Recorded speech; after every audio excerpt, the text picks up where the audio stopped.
Start here with you guys. I have a couple like broader questions to end it with, but before that, I want to ask you one more specific question about Iran. Was it a couple of weeks ago the president Ebrahim Raisi and I forget 7 or 8 other officials were killed in a helicopter accident, which is received a good deal of attention in the news here in the West and the U.S.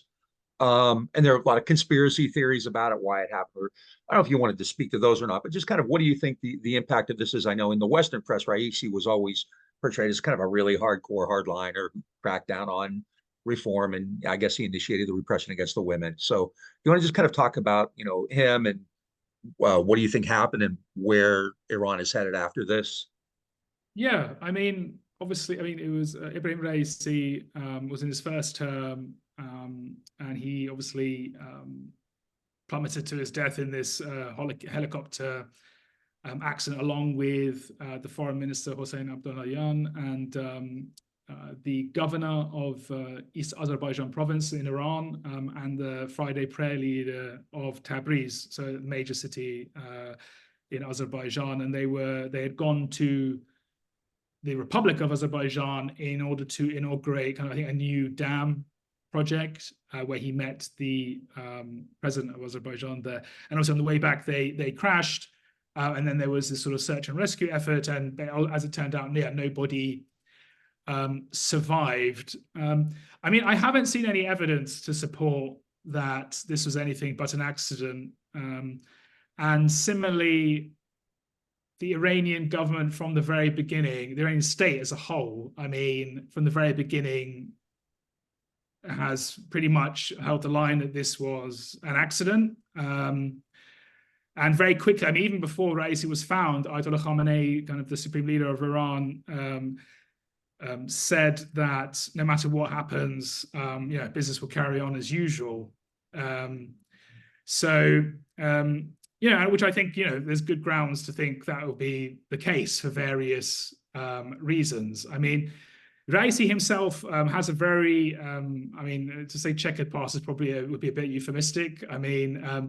He was a very young man when the revolution happened, and then in the late 80s, when he was the deputy prosecutor of Tehran, he was involved in basically mass executions of political prisoners. The overwhelming majority of them were from an organization called the People's Mujahideen, that was basically, following the revolution, had been repressed and then fled to Paris and Iraq and set up actually a base in Iraq, and had allied themselves with Saddam Hussein, actually fought against Iranian troops during that war. However, one thing that people usually forget to mention is that the prisoners who were executed were had basically been in prison during this time and were were reaching the end of their terms. So it's basically, it was a crime against humanity, really. It was a horrendous thing. And many actually secular leftists were also killed, but overwhelming majority was the Mujahideen, People's Mujahideen, that was executed. So he's got this really quite horrendous past. He came up through the judiciary,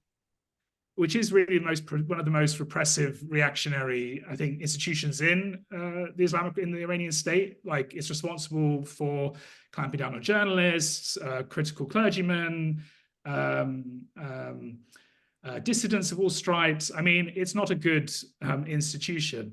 And to be honest, I think a lot of people don't really admit this, but not many people. Raisi wasn't really on anyone's radar until a number of years ago. To be honest, it was only when he became maybe the chief prosecutor, and then he basically had this sort of meteoric rise where he became the chief prosecutor. I think then he ran for the president against Rouhani in the second term. He lost. Then he was made the head of the Astana Quds Razavi, which is basically the biggest sort of religious shrine of the 8th Imam in Mashhad, which is a huge mega conglomerate. So he was made the head of that. Then he became the chief justice, so the head of Iran's whole judiciary. So he was seen as having this quite rapid rise from kind of relative obscurity in the judiciary all of a sudden to being, the head of the judiciary, one of the state's kind of most important and trusted institutions. And, he wasn't seen as having much initiative. He was basically, one of these guys who had been in the state for 40 years, 45 years, would do what he was told, following orders and so on.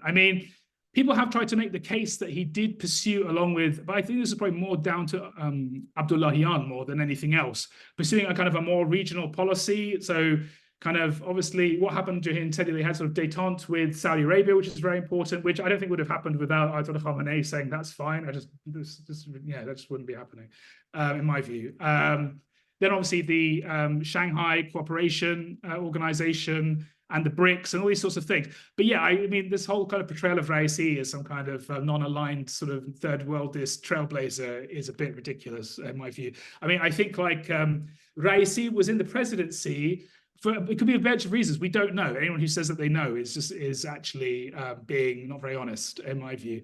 So basically like Raisi, either he was going to, like he could have potentially have maybe been the person to succeed Ayatollah Khamenei, who's now 85 years old, potentially, or he was seen as a very safe pair of hands who could actually, in a sense, hold the line following Ayatollah Khamenei's death, and wouldn't, in a sense, pursue political maneuvers in order to maybe place his own candidate at the helm of the state.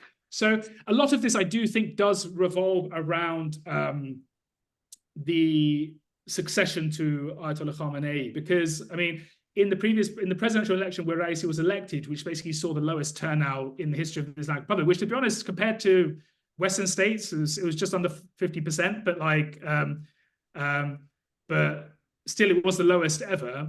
And very low in Tehran, where you're obviously going to have more urban, educated kind of voters and things like this. It was the lowest sort of turnout on record. And similarly, I mean, in his tenure, he's a conservative kind of cultural agenda, absolutely.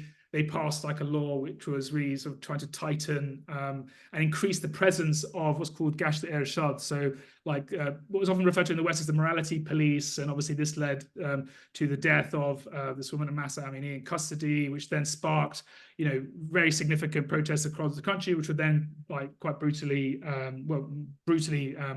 kind of repressed. But I mean, to see that as kind of all down to Raisi would be a mistake. I mean, I think that would have most likely have happened irrespective. I mean, in 2018, when Hassan Rouhani was the president, basically we saw like a massive actually repression of working class sort of protesters and rioters, protesters, following kind of the removal of fuel subsidies and stuff. So, I mean, so just to get back to the main point is like, I think the state is not in a particularly good way because what you've seen is this gradual kind of shrinking down to actually only those who are most loyal amongst the conservative ranks as being able to sort of stand and hold office in the judiciary, of course, but also in the Majlis elections, which just happened, in the executive, and also in the Assembly of Experts, which is basically meant to appoint the next kind of supreme leader. So there has been this kind of massive kind of closing out, even kind of like moderate conservatives, people like Ali Larijani, who was previously like a lead kind of negotiator on the nuclear file. Even people like that weren't allowed to stand. But I mean, and we have to see what actually ultimately happens here. The elections, as I said earlier, are due to happen kind of in late June. It does seem that, you know, Ali Larijani might be allowed to stand, but we have to see who's going to be ultimately going to be allowed to stand there. But I think, as I said, in light of the succession, in light of kind of the ongoing nuclear file, many of these which, you know, are closely followed by Iran's supreme leader, I don't see, barring his death, a kind of a massive shift of sorts. I think actually there's going to be like, I mean, until basically the succession happens, I think Iran is in a kind of a difficult situation, a kind of limbo. And it also just doesn't look like the United States wants to pursue the nuclear accord either at this point. And I guess Biden doesn't want to spend any political capital before the election as well. So if we're going to see anything, it won't be until after, you know, in a second Biden term anyway. But yeah, I don't know if that gives you kind of... No, that's great. I think that